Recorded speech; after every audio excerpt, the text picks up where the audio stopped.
અકરાણીયા full time secretary, senior civil જજ અને additional chief judicial મેજિસ્ટ્રેટની કેડરમાં જિલ્લા કાનૂની સેવા સત્તામંડળ રાજકોટ ખાતે ફરજ બજાવું છું. નામદાર નેશનલ લીગલ સર્વિસ ઓથોરિટી, નામદાર સુપ્રીમ કોર્ટ ન્યૂ દિલ્હીના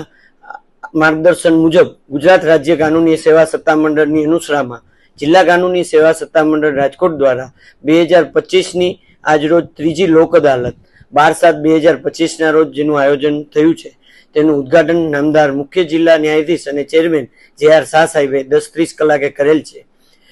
છેલ્લા 2 મહિનાથી સતત પ્રી સિટિંગ કરી અને જુદી જુદી વીમા કંપનીઓ, જુદી જુદી ફાઇનાન્સ કંપનીઓ તેમની સાથે બેઠકો કરી, પક્ષકારોને કોર્ટમાં બોલાવી અને તેમની સાથે સમાધાન રૂપી કેસોનો નિકાલ થાય તે અંગે સખત પ્રયત્નો હાથ ધરવામાં આવેલ છે અને એના ફળ સ્વરૂપે આજરોજ મોટર અકસ્માત વળતરના કિસ્સાઓમાં 3 કિસ્સા એવા છે કે જે મારે આપને જણાવવા જરૂરી છે,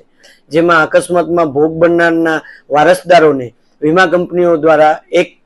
કેસમાં ₹80 લાખનું વળતર ચૂકવવામાં આવેલ છે, જ્યારે બીજા એક કેસની અંદર ગુજરનારના વારસદારોને 75 લાખનું વીમા કંપની દ્વારા વળતર ચૂકવવામાં આવેલ છે અને ત્રીજા કેસમાં વીમા કંપની દ્વારા ગુજરનારના વારસદારોને 67 લાખ રૂપિયાનું વળતર ચૂકવવામાં આવેલ છે. આ લોક અદાલતનો ફાયદો એ છે કે લોક અદાલતમાં આવા કેસો સમાધાનથી જો નિકાલ થાય તો એની ઉપર અપીલ થતી નથી અને વીમા કંપનીઓએ પણ આ કેસની ટ્રાયલ લાંબો સમય ન ચાલે એટલે વ્યાજમાંથી મુક્ત થઈ શકાય છે અને લોક અદાલતમાં ફેસલ થયેલ કેસો ઉપર અપીલ થતી નથી, જેથી સમય, પૈસા,